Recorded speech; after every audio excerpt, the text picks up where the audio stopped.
what does this tell us? Aside from it was a messy place to live. And being in power was not a certain thing by any stretch of the imagination. Can I just point out David's conduct in this? People are trying to help him out.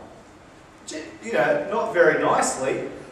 They're killing people for him. They kill these guys and go, "We're your best buddies." And David goes, "No. No, that is not how you do it. That is not what you do." Now, I suspect he was a little annoyed at Joab because Abner had just offered him a bloodless solution. Okay, so he was really cranky with Joab for that.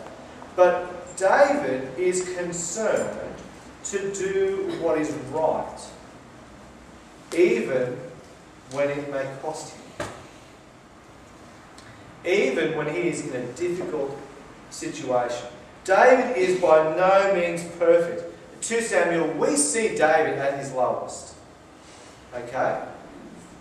A couple of weeks, we'll get to see David at his absolute worst. So, I'm not saying that David was a good guy.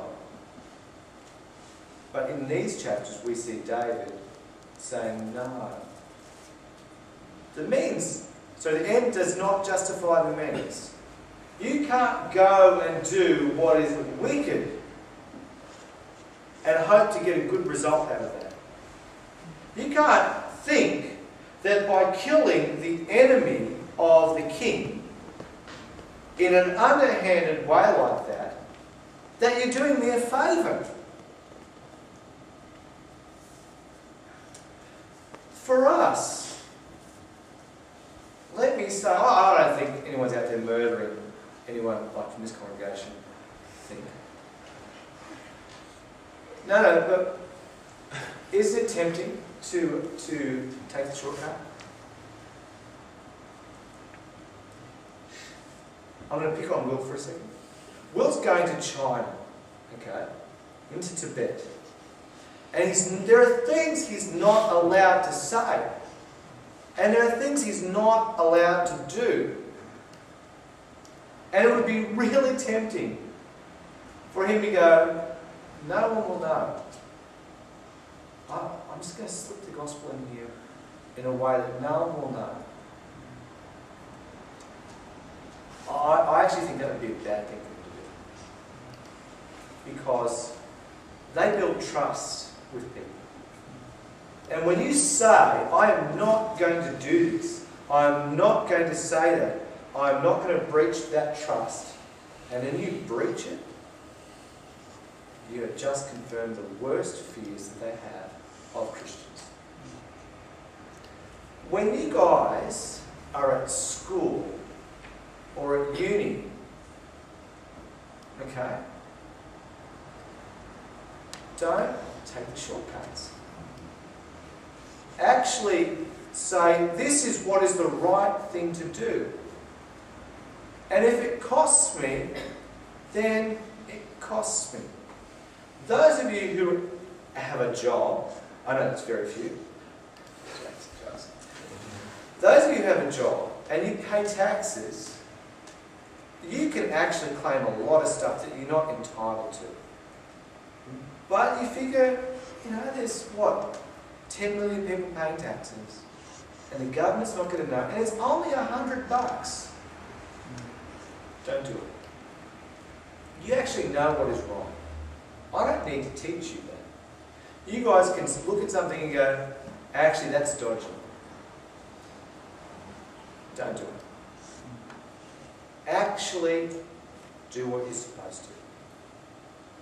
David, in his best, points us to someone who didn't take shortcuts.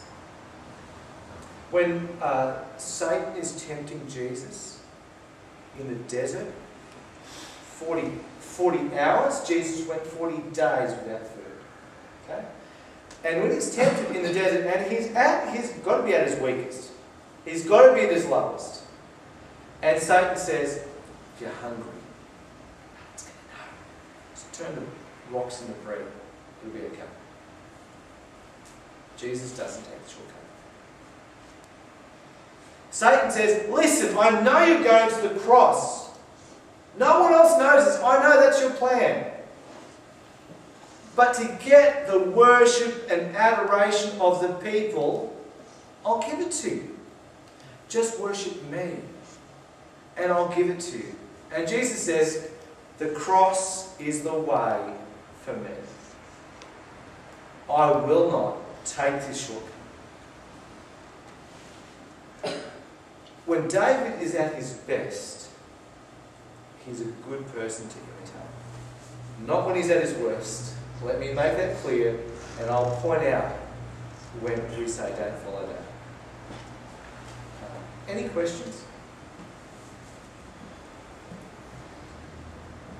Dodged a bullet, that's right.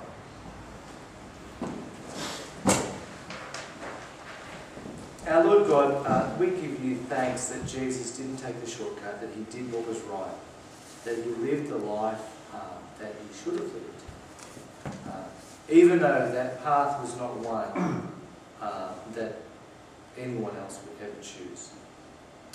Lord God, we give you thanks that you have loved us so much that you sent Jesus to die for us. And so we ask that you would change us so that we could be more like him and bring glory to you. And we ask in Jesus' name.